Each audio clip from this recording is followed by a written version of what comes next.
Well, indeed we are here. Welcome to Amityville Horror. Thank you for visiting. I am Clint, and I'm here to do a special event today. I have the privilege of pre-screening the new Jason Pitts film, When the Stair Creaks.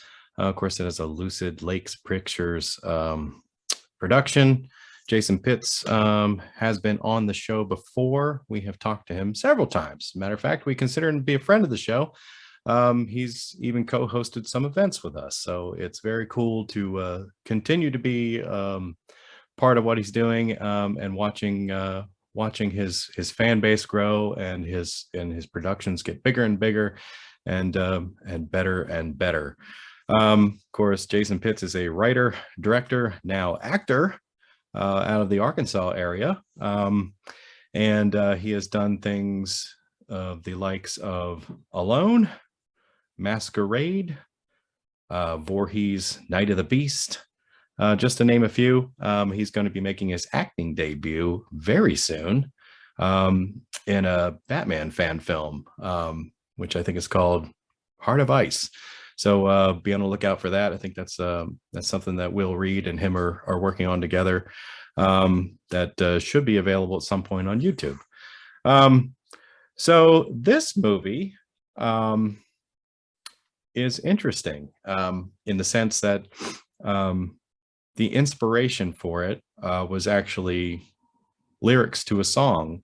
And I guess that's the cool thing about Jason, and the things that I marvel about with just creative people in general, that they can draw inspiration from just about anything.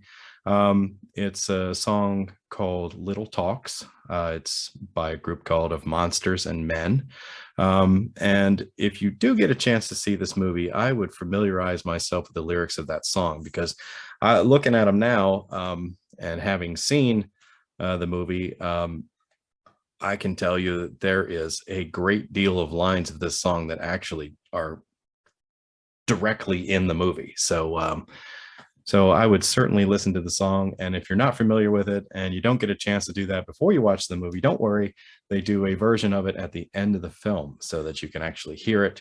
And then the cool thing to me was I was recalling parts of the short film as I was listening to the song and watching the ending credits. Super, super cool. Can't say enough nice things about Jason. I really enjoy his writing style. He always does something inventive. The camera work was really great in this. I want to say that he disguised what he was trying to do in the very beginning of this movie. He didn't spell it all out for you. He didn't show you exactly what the plot was. He allowed that to develop, and that's pretty cool. This film was only 24 minutes and 37 seconds long, as far as I could tell. That includes the credits at the end and the song that you listen to. And he took me on a ride watching that. My impression was I became emotionally attached to the main character of the film, and I actually found myself empathizing, feeling some of the feelings that this character was going through, and that just speaks volumes of the writing and the people involved and their skill as actors. Bailey Freeman is a familiar face. She is in this film as the main character. Her character's name is Sarah Saxon in this movie, and her husband in this film is played by Jason Durkee. Hopefully I said that right. His character name is Brady Saxon. We also get to see Marilyn Knapp, who we've seen before in Alone. So she plays Sarah's mother. We also have Olivia Disney in this. She is an unnamed character. They just call her the woman. And of course, her daughter makes her screen debut in this, which is really cool. It's pretty neat to see the two of them together. This was filmed on location, mostly at a bed and breakfast in Arkansas called the Beard and Lady Inn. It's a beautiful building from what I can tell, and it was a great setting for this film. I cannot tell you too much about this because this is supposed to be a spoiler-free review, and it will be. But I'll put it like this. Bailey's character, Sarah, is not a happy woman. She is quite depressed, and she is someone who is going through something at this time. And it seems very clear in the opening of it that this is a struggle that she's having with her husband. When they're seen on screen together, they seem distant, like they're not connecting. And she just has these deep emotions that she's having a very hard time dealing with. So that's really about all I can say.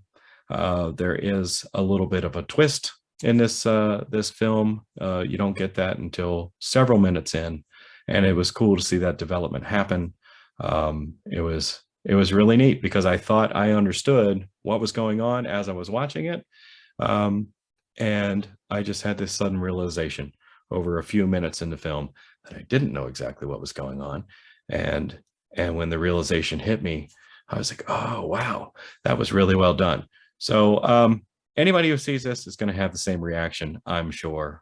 Unless of course I'm just slow and on the uptake, and and it just took me longer than the average person to get it. But I don't think that's the case. I think you're going to have a similar reaction to it once you see it. And it's really neat. Like I said, this will take you on a ride. You will feel emotions that are sympathetic with the characters. One in particular, you'll feel the story develop the whole way right to the end. I mean, he takes all that time to tell you the story, and that's super cool. I like that. I like when you take time to develop something. And in such a short film, to feel the emotions that I felt, I find that to be remarkable. And there's an evolution to it. I mean, by the end, you feel differently than when you started it.